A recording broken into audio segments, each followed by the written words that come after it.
There's something about the unknown that draws us in, the stories that make us question what's real and what lies beyond.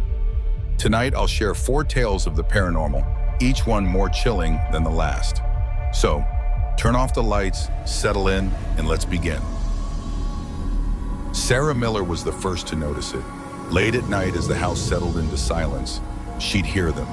Whispers, faint, almost like the rustle of leaves, but unmistakably human. At first, she told herself it was the wind, or maybe her imagination. The old house was full of creaks and groans after all. It was bound to make strange noises. But the whispers didn't stop.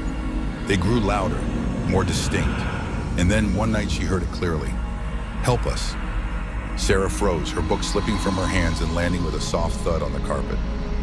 The voice had been so clear, so desperate, that it sent a shiver down her spine. She glanced around the dimly lit living room, her eyes darting to the shadows in the corners. Nothing moved. The house was silent again, save for the faint ticking of the clock on the wall.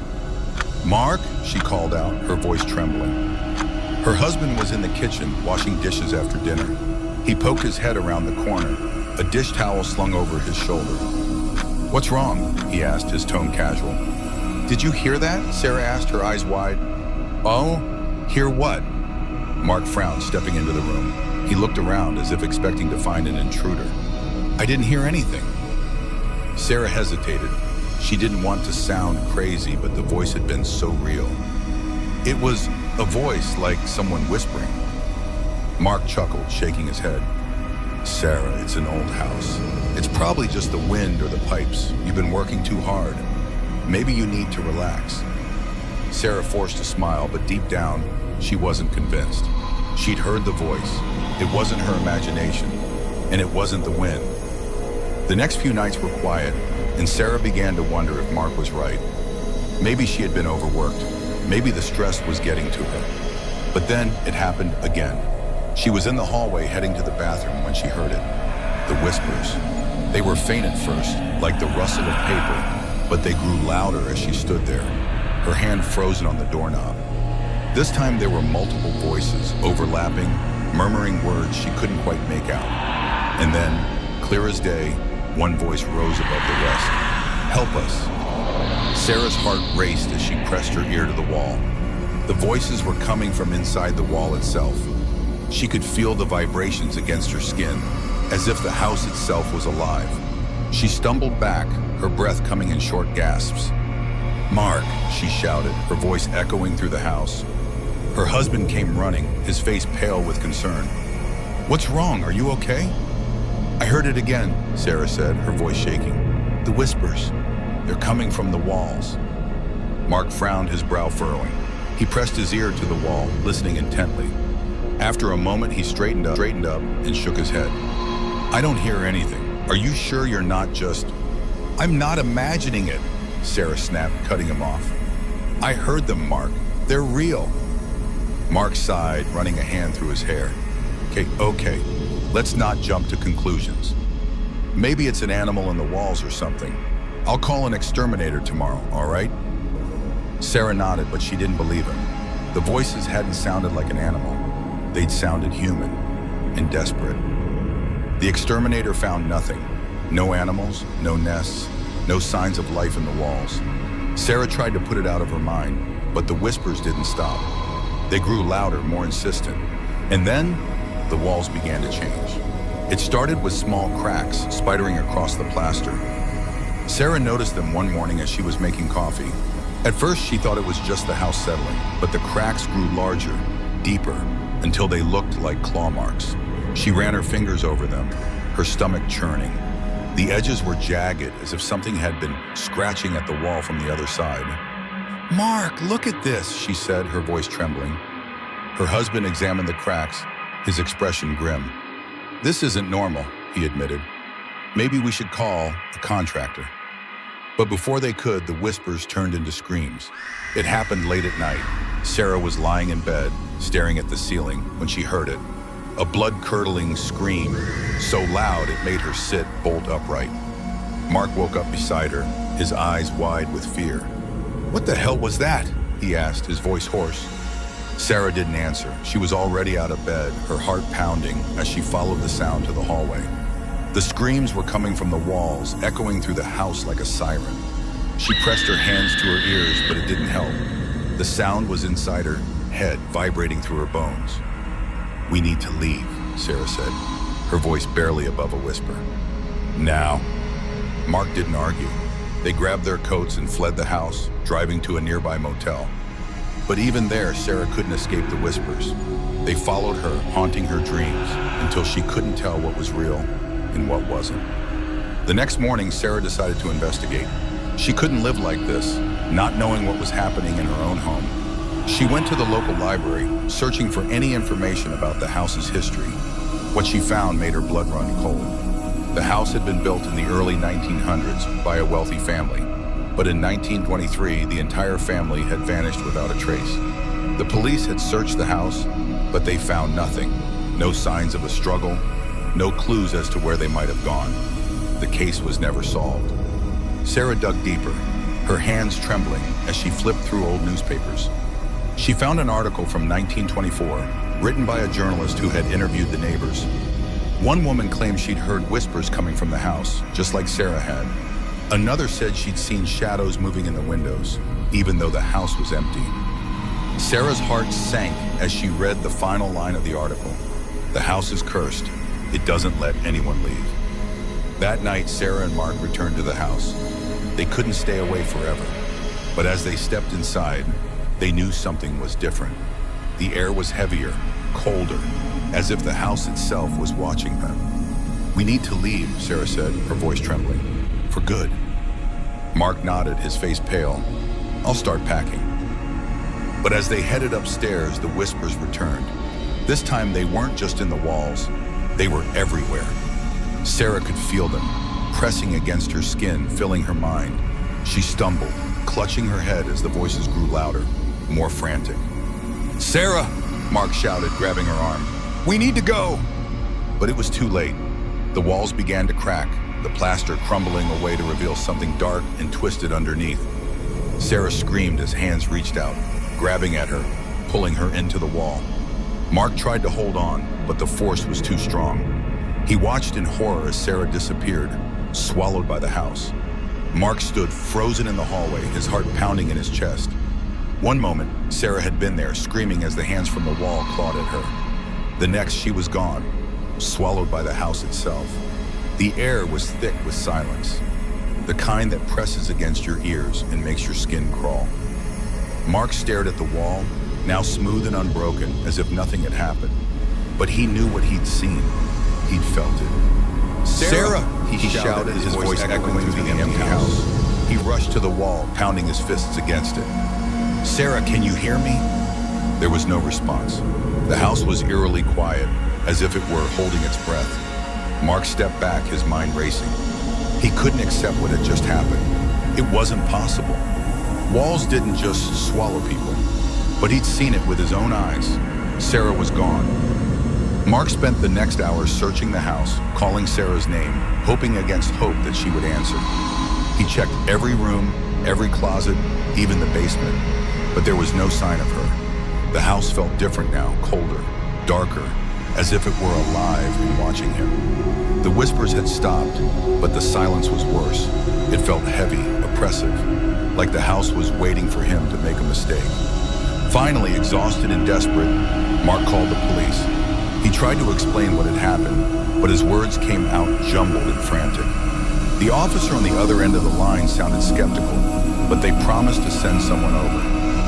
When the police arrived, Mark was a mess. He paced the hallway, his hands trembling as he tried to explain. "She was right here," he said, pointing to the wall.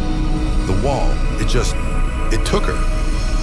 The officers exchanged glances, clearly unsure what to make of his story. They searched the house, just as Mark had, but found nothing. No signs of forced entry, no evidence of a struggle. It was as if Sarah had vanished into thin air. "Mr. Miller," one of the officers said gently, "are you sure your wife didn't just leave? Maybe she needed some space." Mark shook his head, his frustration boiling over. "I'm not crazy. I saw it, the wall. It opened up, and it took her." The officers tried to calm him down, but it was clear they didn't believe him. They suggested he get some rest and call them if Sarah returned. As they left, Mark felt a sinking sense of hopelessness. No one was going to help him. He was on his own. That night, Mark couldn't sleep. He sat on the edge of the bed, staring at the wall where Sarah had disappeared. The house was silent, but he could feel it. The presence, the weight of something watching him. He thought about leaving, just packing a bag and driving away. But he couldn't, not without Sarah. As the hours dragged on, the whispers returned. At first they were faint, barely audible, but they grew louder, more distinct. Mark clenched his fists, trying to block them out, but they seeped into his mind, relentless and cruel. Help us. She's here. Don't leave us. Mark covered his ears, but it didn't help. The voices were inside his head, echoing through his thoughts. He stood up, pacing the room, trying to shake the feeling of dread that was closing in around him. What do you want? He shouted, his voice breaking. Give her back! The whispers stopped abruptly, leaving the house in silence. Mark held his breath, waiting, and then he heard it, a faint tapping, coming from the wall. He stepped closer, his heart racing. The tapping grew louder, more urgent, until it sounded like someone was pounding on the other side of the wall. Sarah? Mark whispered, pressing his hand against the plaster. Is that you? The tapping stopped. For a moment, there was nothing. And then a voice, Sarah's voice, came through, faint and distorted, as if it were coming from far away. Mark, help me! Mark's breath caught in his throat. Sarah, I'm here. Where are you? Inside, the walls. Her voice was strained and desperate. They're everywhere. Please, Mark, don't let them take you too. Mark's mind raced. He didn't know what to do. How could he save her? How could he even reach her? He grabbed a hammer from the toolbox in the closet and began smashing the wall, tearing away chunks of plaster and wood. Dust filled the air, but he didn't stop. He had to get to her. As he broke through the wall, the whispers returned, louder than ever. They swirled around him, a cacophony of voices, all pleading, screaming, begging for help. Mark ignored them, focusing on the hole he'd made throughout them. He reached inside, his hands trembling as he felt around in the darkness. Sarah, he called out, I'm coming. But as his fingers brushed against something cold and wet, the wall began to shift. The hole closed around his arm, trapping him. Mark yanked back, but it was no use. The wall was pulling him in, just as it had taken Sarah. He screamed, struggling against the unseen force, but it was too strong. The plaster cracked and splintered as he was dragged into the wall, the whispers growing louder and more frantic. Stay with us. You'll never leave. We're all here. Mark's vision blurred as the darkness closed in around him. The last thing he saw was Sarah's face, pale and terrified, reaching out to him from the shadows. And then there was nothing. The house is silent now. The whispers have stopped. The walls are smooth and unbroken, as if nothing had ever happened. But if you listen closely late at night, you might hear them, faint, almost like the rustle of leaves, but unmistakably human. And if you do, don't answer, because the house doesn't let anyone leave. Don't forget to give this video a thumbs up and subscribe to the channel for more tales of the paranormal. Have you ever experienced something you can't explain? Or do you have a favorite haunted location you'd like us to explore? Share your thoughts in the comments below. I'd love to hear your stories. But what happens when the paranormal isn't confined to old houses or forgotten places? What happens when it finds its way into the modern world, into our screens, our devices, our lives? This next story takes us into the digital age, where the line between reality and the supernatural is blurred, and where one man's curiosity led to a fate worse than death.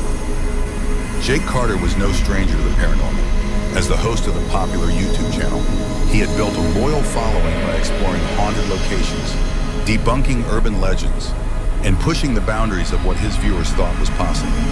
His videos were a mix of humor, bravery, and just enough skepticism to keep things interesting. But his latest challenge would take him further than ever before, a 24-hour live stream from the abandoned Blackwood Asylum, a place notorious for its dark history. Blackwood Asylum had been closed for over 50 years, but its reputation lived on. Built in the late 1800s, the asylum was once a place of hope for the mentally ill. But over time, it became a house of horrors. Rumors of abuse, neglect, and unexplained deaths swirled around the institution. Patients vanished without a trace, and staff members reported hearing screams in the night. The asylum was finally shut down after a fire broke out in the East Wing, killing dozens of patients and staff. Since then, it had stood empty, a crumbling monument to its grim past. Jake had researched the asylum extensively. He knew the stories, the whispers of tortured souls, the shadowy figures seen in the windows, the eerie cries that echoed through the halls at night. But he didn't believe in ghosts. To him, it was all just superstition, stories meant to scare the gullible. This live stream would prove once and for all that Blackwood Asylum was just an old, decaying building. Nothing more. The night of the live stream was cold and overcast, the moon hidden behind thick clouds. Jake arrived at the asylum just after sunset, his camera equipment in hand. The asylum loomed before him, its jagged silhouette cutting through the darkening sky. The building was a monstrous structure of cracked stone and broken windows, its once grand facade now crumbling and overgrown with ivy. A rusted iron gate creaked in the wind, its hinges groaning as if warning him to stay away. Jake parked his car at the edge of the property, the headlights cutting through the gloom. He grabbed his backpack, stuffed with cameras, batteries, and snacks for the long night ahead. As he approached the asylum, the air grew colder, and the faint smell of mildew and decay clung to the breeze. He paused at the entrance, looking up at the massive wooden doors, their surfaces scarred with deep gouges and peeling paint. "All right, everyone," he said, setting up his tripod and adjusting the camera to capture the imposing entrance. "Welcome to the Blackwood Asylum livestream. This place has a reputation, and tonight we're going to see if it lives up to the hype. Let's get started." The chat exploded with excitement as Jake pushed open the heavy doors, the hinges screeching in protest. The camera's light cut through the darkness, revealing a grand but crumbling foyer. A cracked chandelier hung precariously from the ceiling, its crystals glinting faintly in the beam of his flashlight. The walls were lined with faded wallpaper, peeling away to reveal the rotting wood beneath. The air was thick with dust, and the smell of mildew was overwhelming. Jake stepped inside, his boots crunching on broken glass and debris. "This place is insane," he said, panning the camera to capture the eerie details. "You can feel the history here. It's like the walls are alive." The chat filled with comments. "This place looks terrifying. Jake, be careful. I swear I just saw something move in the background." Jake laughed, his voice echoing through the empty space. "Relax, guys. It's just an old building. Nothing to worry about." Jake moved through the foyer, his flashlight illuminating the decaying grandeur of the asylum. He passed a reception desk, its surface covered in layers of dust and cobwebs. A ledger lay open, its pages yellowed and brittle. Jake flipped on through it, revealing names and dates from over a century ago. "Check this out," he said, holding the ledger up to the camera. "These are patient records. Can you imagine the stories these walls could tell?" The chat buzzed with excitement as Jake continued his exploration. He ventured deeper into the asylum, the halls growing narrower and darker. The walls were lined with peeling paint and graffiti, the remnants of past visitors who had dared to enter the asylum. Jake narrated his journey, cracking jokes and engaging with his viewers. "This place is like a maze," he said, turning down another corridor. "I can see why people get lost in here. It's easy to lose your sense of direction." The chat was filled with comments about how creepy the place looked, but there were no signs of anything supernatural. For the first hour, the stream was uneventful. Jake explored the asylum's common areas, including a decaying chapel with broken pews and a shattered stained glass window. He even ventured into the kitchen, where rusted pots and pans still sat on the stove, as if the staff had left in a hurry. Then things began to change. It started with the camera. Jake noticed it glitching, the screen flickering for a split second before returning to normal. He brushed it off as a technical issue, but the glitches became more frequent. Then the chat started to buzz. "Did you see that?" one viewer typed. "There's something in the background," another commented. Jake frowned, turning to look behind him. The hallway was empty. "What are you guys talking about?" he asked, laughing nervously. "There's nothing here." But the comments kept coming. Viewers reported seeing shadowy figures moving in the background, just out of frame. Some claimed to have heard whispers, faint but unmistakable. Jake tried to stay calm, but the unease in his voice was growing. "All right, and let's not freak out," he said, forcing a smile. "It's probably just the lighting. This place is full of weird angles and shadows." He continued his exploration, but the atmosphere had shifted. The air felt heavier, colder, as if the asylum itself was watching him. The whispers started soon after, faint at first, like the rustle of leaves, but growing louder. Jake's viewers heard them too, their comments flooding the chat. "What is that?" one viewer typed. "I heard it too," another added. Jake stopped in his tracks, his heart pounding. "Who's there?" he called out, his voice trembling. The camera panned to a dark corner where a figure stood, motionless. Jake froze, his breath catching in his throat.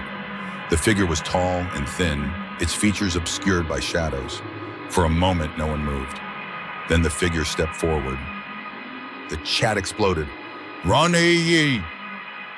Run!" viewers typed. "Get out of there!" Jake stumbled back, his flashlight shaking in his hand. "This isn't funny," he shouted, his voice cracking. "Who are you?" The figure didn't respond. It simply stood there, watching him. Jake turned and ran, the camera bouncing as he sprinted down the hallway.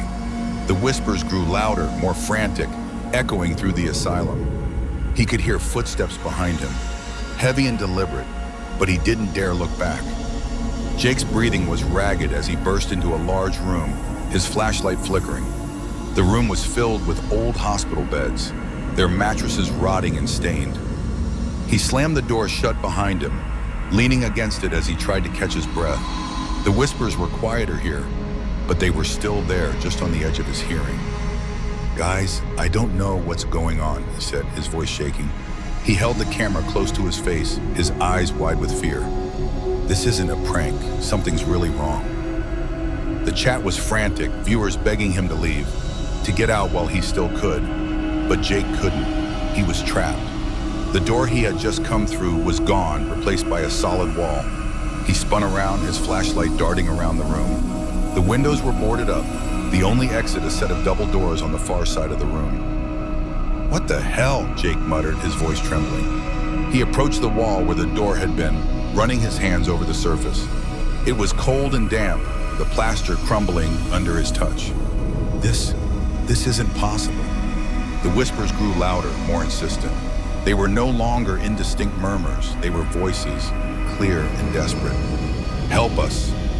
Don't leave us. You're one of us now."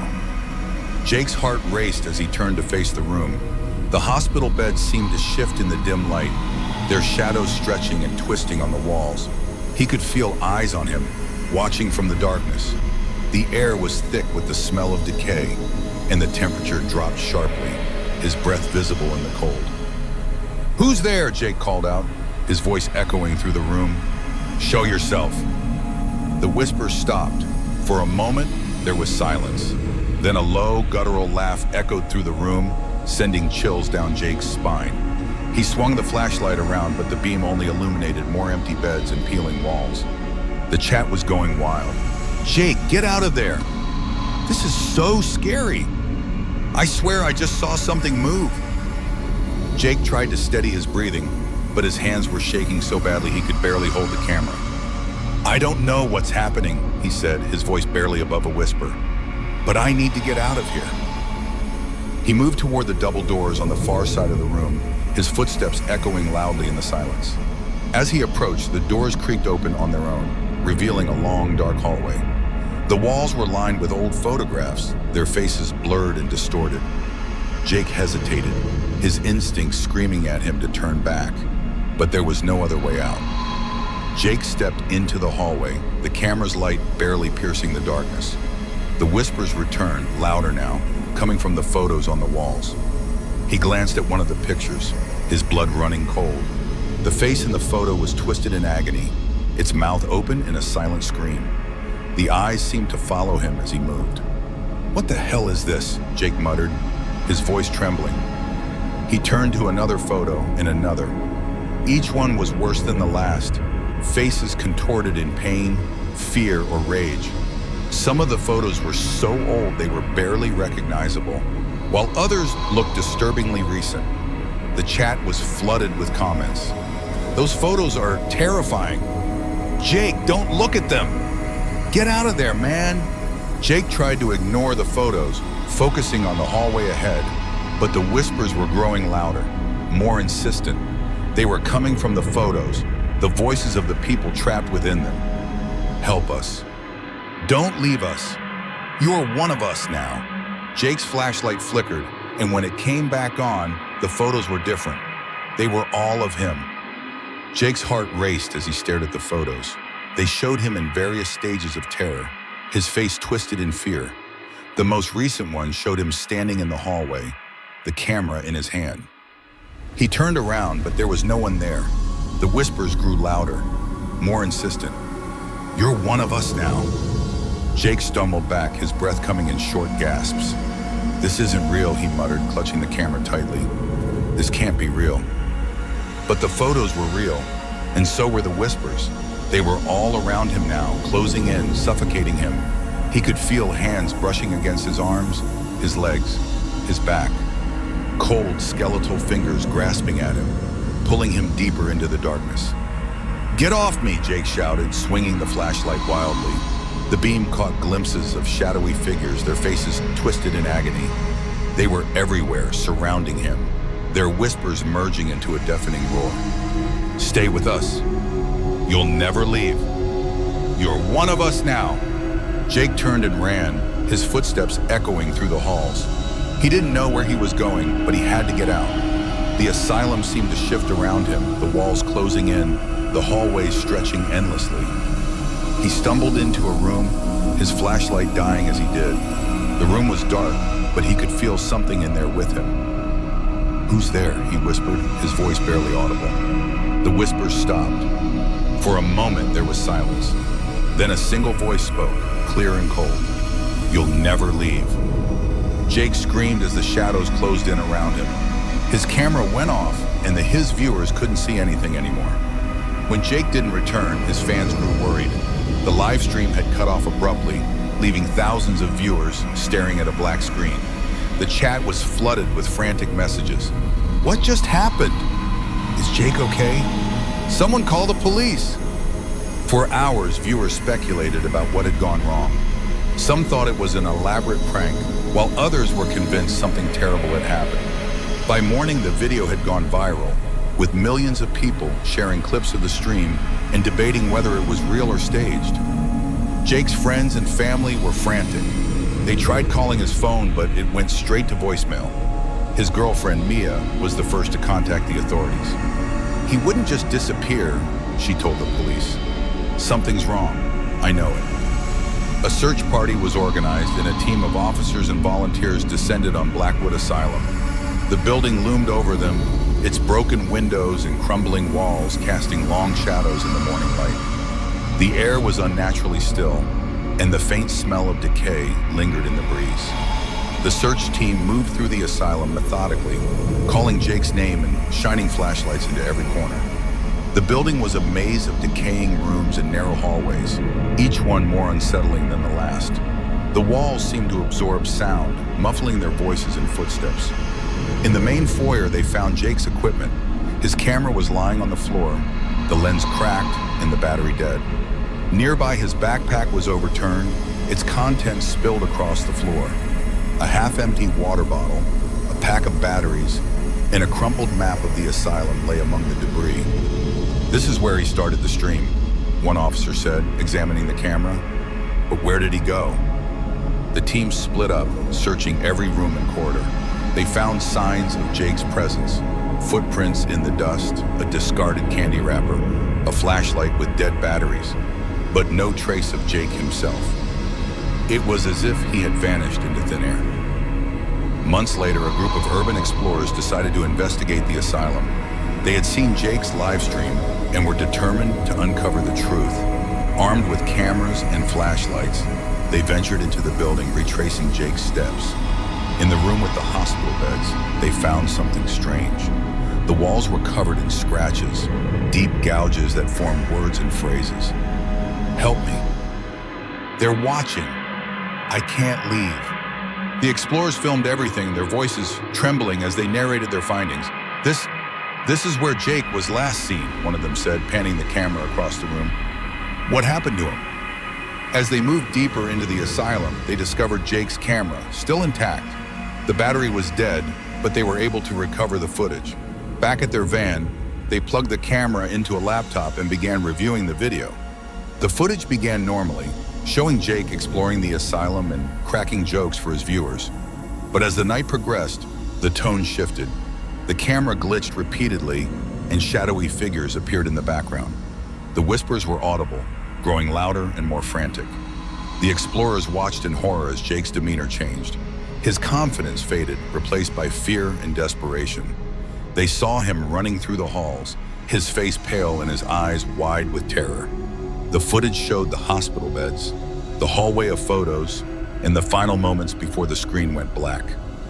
But the most chilling part came at the very end. As the screen went black, a single line of text appeared. Welcome to the family, Jake. The explorers stared at the screen, their hearts pounding. What does that mean? One of them whispered. Is he still here? The explorers uploaded the footage to YouTube, where it quickly went viral.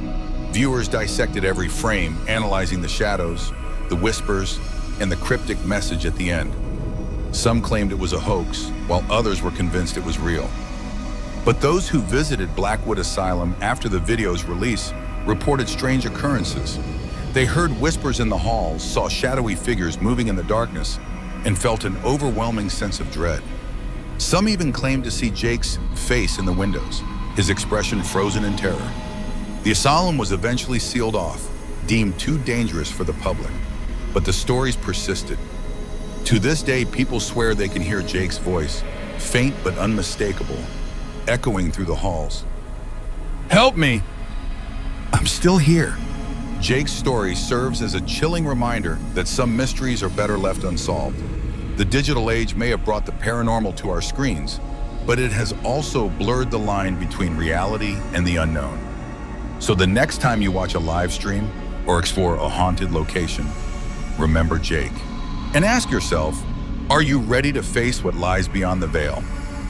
If you enjoyed this chilling tale, don't forget to give this video a thumbs up and subscribe for more stories that will keep you up at night.